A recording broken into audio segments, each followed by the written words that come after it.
नमस्कार साथियों, स्वागत है आपका एक बार फिर से हमारे YouTube चैनल पर। और आज मैं इस वीडियो के अंदर बात करने वाला हूं बिगनर्स के लिए। यानी कि हमारे बहुत सारे साथी, हमारे फ्रेंड्स, बहुत सारे हमारे भाई बंधु क्या चाहते हैं कि वो शेयर मार्केट में इन्वेस्टमेंट करना चाहते हैं, लेकिन वो डर जाते हैं शेयर मार्केट के रिस्क को देख करके। और हाल फिलहाल में पिछले 1.5-2 साल से जो मार्केट की हालत चल रही है, उससे जो जो बिगनर वाला जो इन्वेस्टर है ना, वो काफी डरा हुआ है। उसका मन करता है इन्वेस्टमेंट करने का, लेकिन डर जाता है कि कहीं शेयर मार्केट में नुकसान ना हो जाए और कैसे शुरुआत की जाए। तो जो बिगनर का डर होता है ना कि कैसे शुरुआत की जाए, तो मैं आज आपको इस वीडियो के अंदर आपको यही सिखाने वाला हूं कि यदि आप बिगनर हैं, आप नए खिलाड़ी हैं, आपको शेयर मार्केट की ABCD भी नहीं आती है, तो आप शेयर मार्केट से बिना किसी रिस्क के, मैं ये नहीं कह रहा कि जीरो रिस्क के, लेकिन रिस्क भी हम कैसे कम कर सकते हैं और रिस्क कब क्यों आता है, ये भी आपको बताऊंगा इस वीडियो के अंदर। यानी कि वीडियो काफी ज्यादा इंटरेस्टिंग होने वाला है, बेसिकली काफी काम का होने वाला है, तो वीडियो को आखिर तक देखिएगा। तो जो सॉल्यूशन है इसका, बेसिकली जो बिगनर है, इन्वेस्टमेंट करना चाहते हैं शेयर मार्केट के अंदर, तो सॉल्यूशन क्या है? सॉल्यूशन है ETF इन्वेस्टिंग। और ये सेफ क्यों होता है और इसके अंदर रिस्क कितना होता है, मैं आपको ये भी बताऊंगा इसके अंदर। ठीक है ना? तो जैसे ही मैंने बोला, ये वीडियो काफी इंफॉर्मेटिव है, पूरा वीडियो लास्ट तक देखेगा। और कोई भी डाउट रहता है तो मुझे कमेंट करके आप पूछ सकते हैं, और वीडियो को लाइक शेयर तो आप प्लीज कर ही देना। ठीक है, चलिए। तो देखिए, ETF की बात आती है। अब आपके लिए लग रहा होगा कि ETF तो कोई नया शब्द है, ये क्या चीज है, पता नहीं। चलिए आपको बताते हैं, सारी चीजें बताएंगे धीरे धीरे करके। तो देखिए, ETF या स्टॉक दोनों को कंपेयर कर लेते हैं जरा पहले। ETF की अगर हम बात करें तो ETF की फुल फॉर्म होती है एक्सचेंज ट्रेडेड फंड। यानी कि जो एक्सचेंज होती है ना, NSE BSE जो नेशनल स्टॉक एक्सचेंज और बॉम्बे स्टॉक एक्सचेंज जो होती हैं, वहां पर जो ट्रेड होता है उनको बोलते हैं हम ETF, यानी कि एक्सचेंज ट्रेडेड फंड। लेकिन आप में से कुछ लोग अगर थोड़ा शेयर मार्केट जानते होंगे तो आप ये भी जानते होंगे कि अरे, स्टॉक भी तो वहीं पे ट्रेड होता है, यानी कि ये भी यहां ट्रेड होता है और ये भी यहां ट्रेड होता है। तो डिफरेंस क्या हुआ? बहुत बड़ा डिफरेंस होता है, मैं आपको बताने वाला हूं, बहुत बड़ा डिफरेंस होता है। स्टॉक की जब हम बात करते हैं तो स्टॉक, और हाँ, मैं इस वीडियो के अंदर आपको ऐसे 5 ETF भी बताऊंगा जिनके अंदर आप अपना एक परफेक्ट पोर्टफोलियो बना करके अपनी इन्वेस्टिंग की जर्नी को स्टार्ट कर सकते हैं, लमसम या SIP करके। ठीक है ना? तो स्टॉक जो होता है, पर्टिकुलर कोई एक कंपनी है, मान लीजिए आपने किसी कंपनी XYZ कंपनी के अंदर पैसा लगा दिया। अब आपने जब किसी कंपनी के अंदर पैसा लगा दिया, तो वहां पे क्या क्या प्रोबेबिलिटी हो सकती है? या तो वो कंपनी तरक्की करेगी, ऊपर जाएगी, या वो नीचे जाएगी। यानी कि आपके 50-50% चांस हैं कि आपको फायदा भी हो सकता है और लॉस भी हो सकता है। ठीक है जी, मैक्सिमम यही तो प्रोबेबिलिटी हो सकती है, या तो फायदा होगा, ऊपर जाएगी, या नीचे जाएगी तो घाटा हो जाएगा।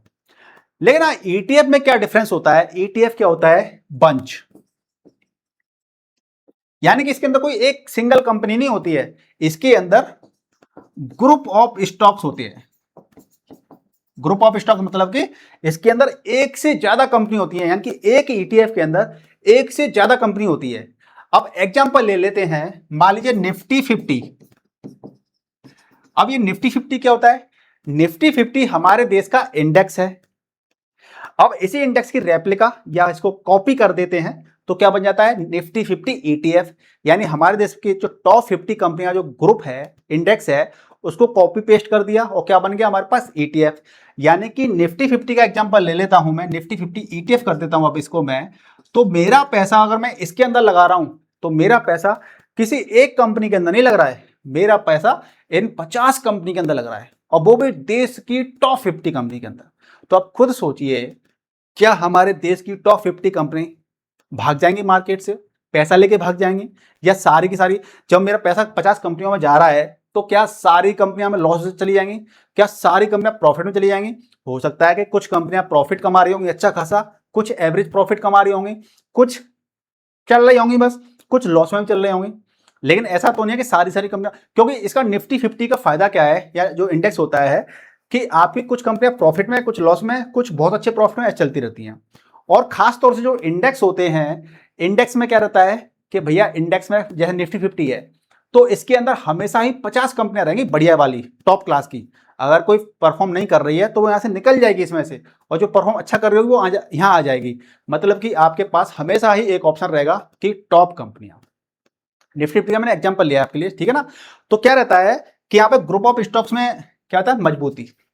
अब कोई ऐसे एक एग्जांपल, देसी एग्जांपल दूं, मेरा हाथ है, कोई मेरी एक उंगली पकड़ेगा तोड़ सकता है, लेकिन जब मैं मुट्ठी बना लूंगा ना तो कोई मेरे हाथ की उंगलियां तोड़ नहीं पाएगा, मजबूती आ जाएगी। इसी प्रकार से सिंगल स्टॉक होता है तो वहां पे खतरा भी रहता है प्रॉफिट या लॉस का, लेकिन यहाँ पे क्या है, ग्रुप ग्रुप में कंपनियां आ जाती हैं तो ओवरऑल हमें वहां पे प्रॉफिट मिलने के चांसेस बढ़ जाते हैं। अब मैं इसको एग्जाम्पल लेके आपको समझाने का प्रयास करूंगा। देखिए, एग्जाम्पल लेके समझाने का प्रयास क्या करूंगा, मैं यहाँ पर निफ्टी 50 ओपन कर लेता हूं, निफ्टी 50 ETF ओपन कर लेता हूं बेसिकली, और वहां से आपको एक एग्जांपल लेकर बताता हूं, ठीक है जी। Nifty 50 ETF list of best Nifty मैंने ओपन कर लिया, यहां से देख लेते जरा। चलिए, मैंने यहाँ पे एक ETF ओपन कर लिया निफ्टी 50 वाला। अब यहां पर देखते हैं कि इसकी परफॉर्मेंस देखते हैं बेसिकली, और फिर लॉस की बात करेंगे इसी ग्राफ के अंदर। पिछले एक साल के अंदर 3.86% का यहाँ पे क्या दिया है, लॉस दिया है। यानी कि अगर आपने एक साल पहले पैसा लगाया होता तो आज इसके अंदर घाटे में चल रहे होते। तो पिछले 1.5-2 साल से मार्केट में क्या है, स्थिति ठीक नहीं चल रही है, मार्केट ऊपर नीचे। जब तो हमें क्या करना है, हमें पैसा मार्केट लॉन्ग टर्म, अब ये कहेंगे कि इसमें तो घाटा चल रहा है, हम पैसा क्यों लगाए इसके अंदर। साथियों, ये भी एक अपॉर्चुनिटी होती है। ये भी क्या है कि पिछले एक साल के मुकाबले आज अगर आप देख रहे हो तो लॉस में चल रहा है, मतलब कि गिरावट चल रही है, और गिरावट में हम लोग पैसा इन्वेस्ट कर सकते हैं। ठीक है जी। चलिए, पिछले 3 साल का देखेंगे। पिछले 3 साल में हमें 23% का लगभग प्रॉफिट मिला है, इसके अंदर 23% का प्रॉफिट मिला है लगभग। पिछले 5 साल की बात कर लेते हैं तो पिछले 5 साल के अंदर हमें 55% के आसपास हमें रिटर्न मिला है इसके अंदर। और अगर हम पिछले कुछ 20 साल की बात कर लेते हैं, 2002 से अब तक की बात करेंगे, तो हमें यहाँ पे 2500% का प्रॉफिट मिला है। 2500%, 25 टाइम्स प्रॉफिट मिला है इसके अंदर हमें। तो इसका मतलब ये है कि हम लॉन्ग टर्म के लिए पैसा लगाते हैं तो हमें पैसा का रिटर्न मिलता है। अब रिस्क की बात कर लेते हैं। देखिए, रिस्क क्या होता है, मैं पिछले 5 साल की बात कर लेता हूं। ये पिछले 5 साल का मैंने डेटा यहाँ पे ओपन कर लिया है, और आप यहाँ पे चार्ट के अंदर देख सकते हैं भली भांति। ठीक है, 5 साल का डाटा देख लेते हैं। देखिए, पैसा लगाने का समय होता है। अगर आप शॉर्ट टर्म में लगाते हैं पैसा, जो सोचते हैं ना लोग कि हम 1 साल के अंदर पैसा दोगुना कर लेते हैं, 2 साल के अंदर दोगुना कर लेते हैं, जल्दी पैसा बना लेते हैं, तो वो लोग इस ट्रैप में भी फंस जाते हैं। क्या होता है कि मार्केट यहां पे था, 291 रुपए का प्राइस चल रहा था इसका, इस ETF का उस समय पर। अगर आपने यहां पे पैसा लगा दिया होता और आप सोचते कि 6 महीने के लिए पैसा लगा रहा हूं मैं, तो जस्ट एक क्रैश आया था यहां पर, तो आपका यहां पे प्राइस 291 से कितना हो गया, 255 के 248 रुपए समथिंग हो गया। यानी कि शॉर्ट टर्म में हमेशा इस तरह के लॉसेस देखने को मिल सकते हैं आपको। या आपने पैसा यहां पे लगाया, 290 रुपए का था, आप यहां पर शॉर्ट टर्म के लिए लगाते तो 257 रुपए। लेकिन अगर आप लॉन्ग टर्म के लिए पैसा लगा रहे हो, तो अगर आपने यहां पे भी पैसा लगा दिया मान लीजिए, तो हमें पिछले 1.5-2 साल से मान लीजिए प्रॉफिट नहीं मिला हमें। लेकिन जब मार्केट रिकवर करेगा, क्योंकि इजराइल, ईरान और इनके पंगे, अमेरिका की वजह से क्या पंगे चल रहे हैं, युद्ध चल रहे हैं, ठीक है, यूक्रेन वगैरह, जब ये चीजें सॉर्ट आउट हो जाएंगी तो हमारा मार्केट क्या करेगा, रिकवरी करेगा। जब मार्केट रिकवरी करेगा तो लॉन्ग टर्म में पैसा यहां से हम जब यहां पहुंचेंगे तो हमें प्रॉफिट होगा। यानी लॉन्ग टर्म में हमें प्रॉफिट होने के चांसेस बढ़ जाते हैं, लेकिन शॉर्ट टर्म में हम फंस जाते हैं। तो एक तो बात ये हो गई कि लॉन्ग टर्म में पैसा प्रॉफिट मिल सकता है, शॉर्ट टर्म में फंस जाते हैं। दूसरा क्या है कि एक बंदा 290 के आसपास खरीद रहा है और एक बंदा 200 या 250 रुपए के आसपास खरीद रहा है, तो लॉन्ग टर्म में किसको फायदा ज्यादा होगा। तो हम जितना ज्यादा नीचे करेक्शन में खरीदते हैं, हमें उतना ही प्रॉफिट होने के चांसेस बढ़ जाते हैं। तो यही रिस्क होता है, रिस्क यही है। और अगर हम पिछले 20 साल का देखेंगे तो देखिए, मार्केट यहां से यहां भी गिरा था, मार्केट यहां से यहां भी आया था, मार्केट यहां से यहां भी आया है, कोविड के दौरान मार्केट यहां से यहां भी आया है, मार्केट यहां से यहां भी आया है, यहां से यहां। तो लेकिन आप इसमें एक चीज देख रहे होंगे कि मार्केट में गिरावट कभी भी आई होगी, लेकिन रिकवरी भी आई है उसके बाद में, 1 साल के बाद में, 1.5 साल के बाद में रिकवरी भी आई है। यानी गिरावट की, फिर मार्केट ऊपर गया, गिरावट की ऊपर गया मार्केट, तो रिकवरी भी आती है। दैट मीन्स कि हम मार्केट अगर इन्वेस्टिंग करते हैं लॉन्ग टर्म के लिए ETF के अंदर, तो हमें यहां पर एक अच्छे खासे रिटर्न्स मिल सकते हैं।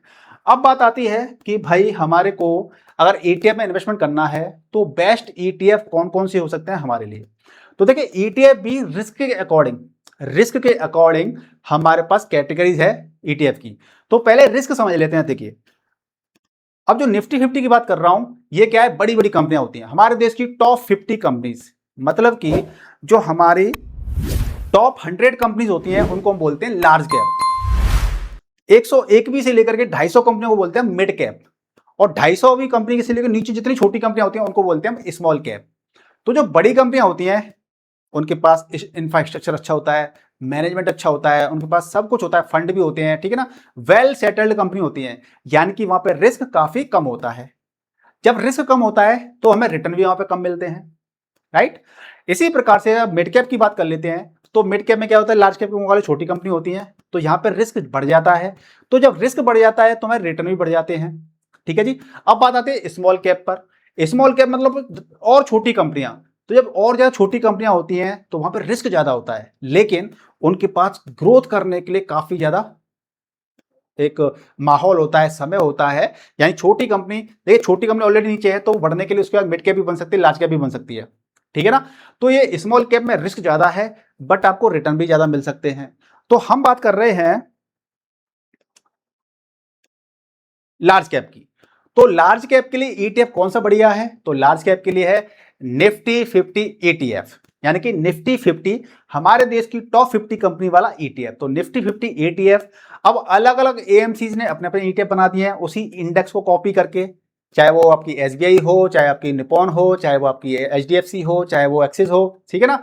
लेकिन हमें किस ईटीएफ का, निफ्टी 50 को ईटीएफ को चूज करना है, तो हमें किसको चूज करना है, जिसका ट्रैकिंग एरर कम हो और जिसका एक्सपेंस रेशियो कम है, हम उसको हम चूज कर सकते हैं। मान लीजिए Nifty 50 ETF, same ETF axis bank का, एक्सिस का भी है, एचडीएफसी का भी है, निपॉन का भी है, एसबीआई का भी है, तो किसका चूज करेंगे, जिसका एक्सपेंस रेशियो कम हो और जिसका ट्रैकिंग एरर कम हो, राइट। हालांकि चूज करने के और भी कई सारे पैरामीटर्स होते हैं, उसको मैं इस वीडियो में बताऊंगा तो ये वीडियो बहुत लेंथी हो जाएगा, ठीक है ना। हमारे चैनल को सब्सक्राइब कर लीजिए, वीडियो को लाइक शेयर कर दीजिए, तो आपको वो भी वीडियो रिकमेंड हो जाएंगे, आपको दिखने लग जाएंगे, तो आप उन वीडियो देख लेना कि ईटीएफ को चूज करते समय में क्या क्या ध्यान देना चाहिए। तो पहला ईटीएफ हो गया निफ्टी 50 ईटीएफ। अब दूसरा कौन सा हो गया, इस मिड कैप वाला, यानी कि निफ्टी नेक्स्ट 50, यानी टॉप 50 के बाद में जो अगले 50 कंपनियां होती हैं वो आपकी मिड कैप लेवल की मान लीजिए आप उनको, हालांकि टॉप 100 तक आपकी लार्ज कैप होती हैं, पर मैं आपको लार्ज कैप के अंदर ये दो ईटीएफ बता रहा हूं, निफ्टी नेक्स्ट 50 ईटीएफ, ठीक है। तो ये आपके दो ईटीएफ हो गए। तीसरा ईटीएफ कौन सा है, मिड कैप वाला। जो कंपनियां मिड कैप होती है ना, जो 101वीं से लेकर 250 जो कंपनियां होती हैं, तो वो मिड कैप कैटेगरी होती है, जो सेबी ने क्लासिफिकेशन कर रखा है। तो वो आपका हो गया मिड कैप 150 ईटीएफ, ठीक है। मैं आपको लिख के भी दिखा देता हूं, शायद आपको हो सकता है कि आपको थोड़ा मेरी प्रोनाउंसिएशन शायद आपको समझ में ना आए जी, क्या हो गया इसको। पहला था हमारा निफ्टी 50 ईटीएफ। साथियों ये वीडियो एजुकेशन पर्पज के लिए, मैं आपको एजुकेट करने का प्रयास कर रहा हूं। जरूरी नहीं है कि आपको इन्हीं ईटीएफ के अंदर पैसा लगाना है, आप, हमारा काम है आपको सिखाना, ठीक है ना। नॉलेज गेन करिए, सीखिए और खुद से डिसीजन लेना शुरू कर लीजिए। और आप एक सेबी से रजिस्टर्ड फाइनेंशियल एडवाइजर से भी कंसल्ट करते हैं तो वो भी बेहतर रहता है, ठीक है ना। तो निफ्टी 50 ईटीएफ हो गया। सेकंड आपका हो गया निफ्टी नेक्स्ट 50, यानी कि अगली बारी जो 50 कंपनियां होती हैं वो आपका ईटीएफ हो गया, ठीक है जी। इसके बाद आता है mid cap. Mid cap 150 ETF, ये भी आपका इंडेक्स की कॉपी होती है 150 ईटीएफ। चौथे नंबर पे आपका क्या हो गया, small cap. Small cap 250 ETF. और पांचवें पे क्या हो गया आपका, गोल्ड ईटीएफ, ठीक है। ये 5 ईटीएफ है मेरी तरफ से। अब इसका पोर्टफोलियो आपको कैसे बनाना है, यदि आप यंगस्टर हैं, आपकी एज अभी कम है, यानी कि आप रिस्क ज्यादा ले सकते हो।